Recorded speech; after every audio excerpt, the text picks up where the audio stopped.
Hello champs and welcome back to my channel Francis Okeke for episode 5 of Do You Know Nigeria, the series where we uncover the stories, history, and culture that make Nigeria such a fascinating country. Let me ask you a question. When was the last time you really looked at a Naira note? Not just to check how much money you have, but to think about where Nigerian money actually came from, and I don't mean the central bank. Today we tap our phones to make payments, transfer money in seconds, and sometimes go weeks without touching cash. But things were very different hundreds of years ago. So what did Nigerians use before the Naira? Before coins? Before banknotes? Let's get started. Don't forget to like the video so more people find it. Before money existed. Before colonialism, there was no Nigeria.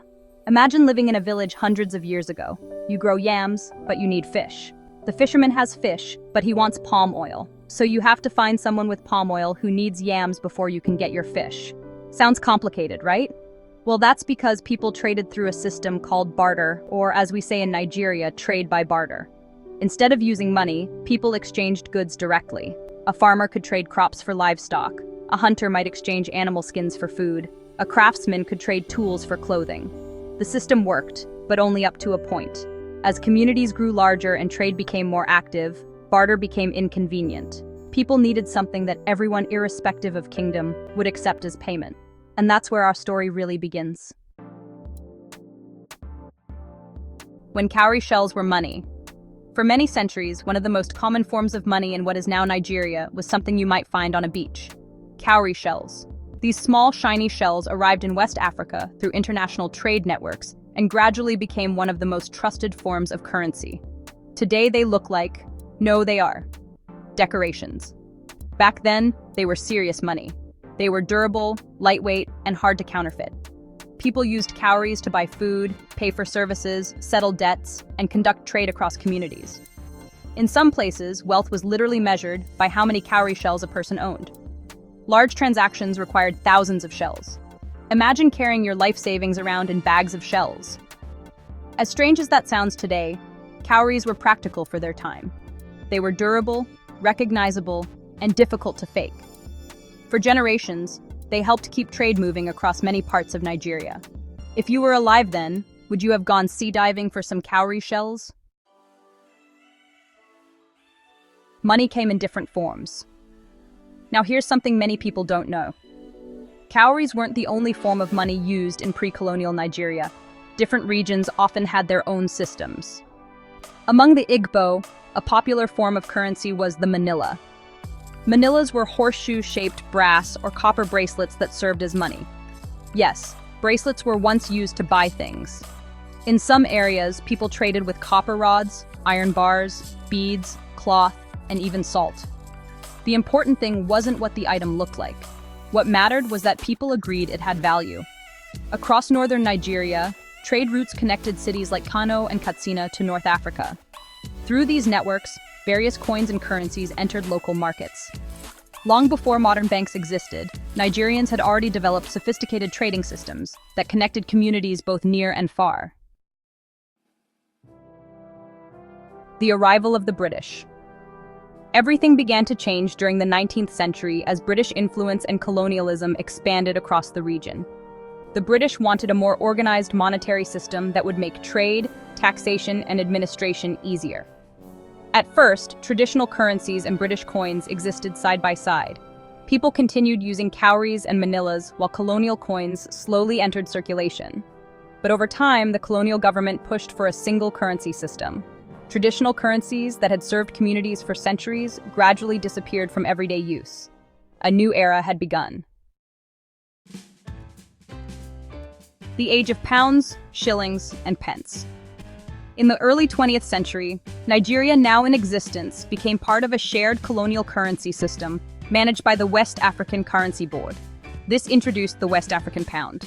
If you've ever heard older Nigerians mention pounds, shillings, and pence, this is where those terms came from. The system was based on British currency. It worked, but it wasn't exactly simple. Calculations could be confusing, especially compared to the decimal systems we use today. Nevertheless, this currency remained in use for decades and became a familiar part of everyday life throughout colonial Nigeria. Independence changed everything. When Nigeria gained independence from the United Kingdom in 1960, many aspects of life remained unchanged, including the currency, which became known as the Nigerian pounds. But as the country grew into its independence, leaders began asking an important question. Why should an independent Nigeria still use a currency system inherited from colonial rule? The nation wanted something that reflected its own identity, something uniquely Nigerian.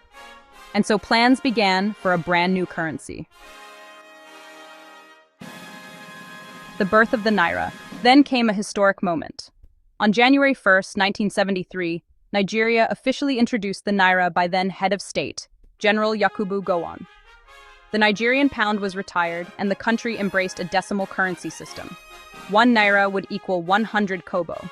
1 Naira was equal to 2 pounds, and 55 kobo was equal to $1. The Naira was stronger than the US dollar. The change made calculations easier and gave Nigeria a currency that truly belonged to the nation. The name itself, Naira, coined by Obafemi Awolowo, came from the word Nigeria. For many Nigerians, the introduction of the Naira represented more than money. It symbolized independence, confidence, and national pride. Nigeria was charting its own course. The money in your pocket today. Since 1973, Nigerian money has continued to evolve. Different banknotes have featured respected national figures reflecting the country's history and achievements. Security features have become more advanced to prevent counterfeiting. New designs have been introduced, while some denominations have disappeared over time. The Naira itself has become a symbol recognized around the world. But perhaps the biggest change is happening right now. From cash to digital money. These days, many Nigerians hardly carry cash. Think about it. We transfer money with banking apps. We pay bills online. We shop using cards and mobile devices. Some people can go days or even weeks without touching a physical banknote. Nigeria has even introduced the Naira, one of Africa's earliest central bank digital currencies. It's remarkable when you think about it. Our ancestors counted thousands of cowrie shells by hand. Today, millions of Naira can move from one account to another in seconds. The way we use money has changed dramatically, but the purpose remains the same: making trade and everyday life easier. So the next time you receive a bank transfer, withdraw cash from an ATM, or hold a Naira note in your hand, remember that Nigerian money has come a very long way. From the barter trade system, to cowrie shells, to manillas, to colonial pounds, to the Naira and digital payments we use today. The history of Nigerian money is really the history of Nigeria itself, a story of innovation, trade, adaptation, and progress. If you enjoyed this episode, let us know in the comments. What's the most surprising thing you learned today? Was it the barter system, the manillas, or the fact that people once carried thousands of shells to make a purchase? Don't forget to like this video, subscribe to the channel, and share it with someone who loves learning about Nigeria. Thank you for watching Do You Know Nigeria on Francis Okeke. And remember, there's always something new to discover about Nigeria. See you in the next episode, champs!